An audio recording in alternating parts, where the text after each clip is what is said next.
A criação de Roma é conhecida pela lenda envolvendo os irmãos Rômulo e Remo.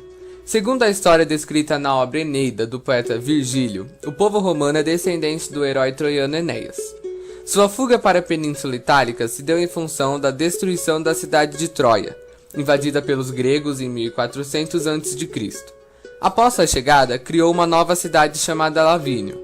Tempos depois, seu filho Ascânio criou o reino de Alba Longa. Foi neste reino que ocorreu um romance entre o deus Marte e a princesa Réia Sílvia, uma sacerdotisa, que era filha do rei Numitor. Esse envolvimento com o deus Marte deu origem aos irmãos gêmeos Rômulo e Remo, que tinham o direito de reinar sobre Alba Longa. Porém, não foi isso que aconteceu. Seu ambicioso tio Amulho, um homem sem compaixão, elaborou um plano para tomar o governo e por isso decidiu lançar as duas crianças no rio Tibre.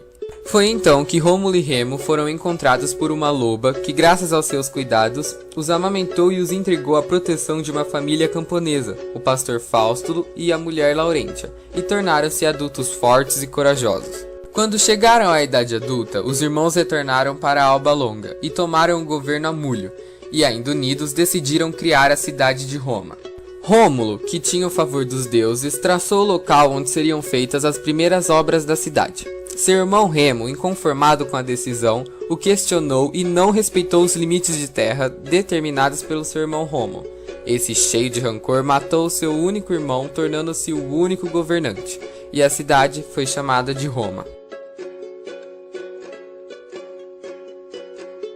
Muitos historiadores contam outra versão dessa história. Segundo especialistas, a cidade originou-se de um forte construído pelos latinos e sabinos, que lutavam contra a dominação etrusca na região.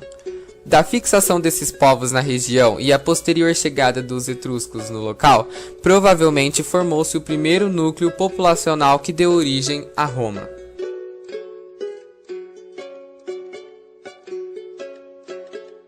Os etruscos eram povos que viviam na região da Península Itálica. A ocupação ocorreu por volta dos anos de 1200 a 700 a.C., formando povos que ocuparam boa parte do centro e do norte da Itália. Os etruscos foram pioneiros na construção de cidades na região e influenciaram a arquitetura e as engenharias romanas. A civilização etrusca desenvolveu principalmente em cidades independentes e cercadas por muros de pedras com portas, cuja arquitetura revela seu espírito construtivo. Diferentemente dos gregos, que empregavam a coluna e arquitrave, os etruscos utilizavam o arco em suas construções, influência importante na arquitetura romana.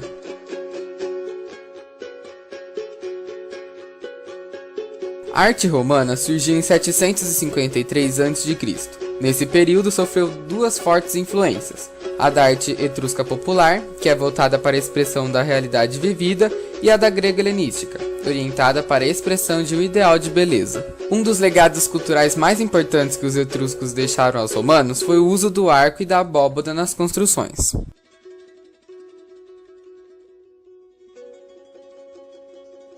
Uma mistura de elementos gregos e etruscos, a arquitetura era composta basicamente de uma planta retangular, um teto de duas águas, átrios com colunas livres e escadas no frontispício, com acesso ao pódio ou à base.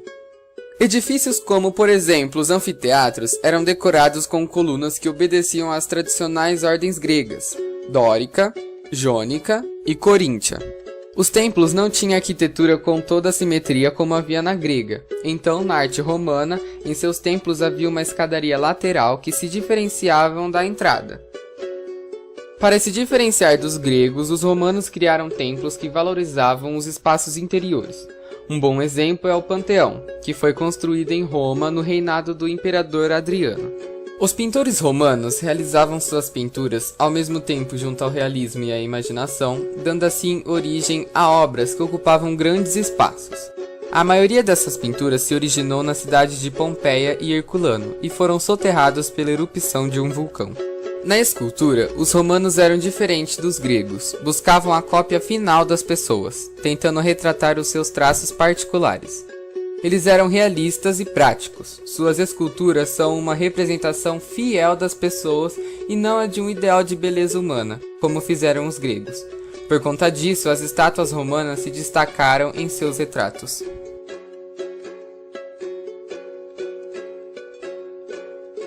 Os templos tinham como função religiosa, feitos para guardar as esculturas dos deuses. As basílicas tinham como função o trabalho social. Era um local construído basicamente para as operações comerciais e jurídicas da cidade. A planta da basílica era grande e retangular, dividida por colunas. Os termas tinham como função o lazer social. Nos termas tinham piscinas, jardins e ginásios, também como função de ser um centro de reuniões sociais e esportivas. Os teatros e anfiteatros tinham como função o lazer social. Lá ocorriam vários eventos como corridas, lutas, torneios e apresentações para cultuarem ou homenagearem os deuses. Monumentos decorativos tinham como função a documentação de cenas históricas. Eram basicamente colunas triunfais, arcos decorativos em homenagem aos imperadores virtuosos. As moradias tinham como função de ser moradia. As casas eram construídas ao redor de um pátio chamado átrio.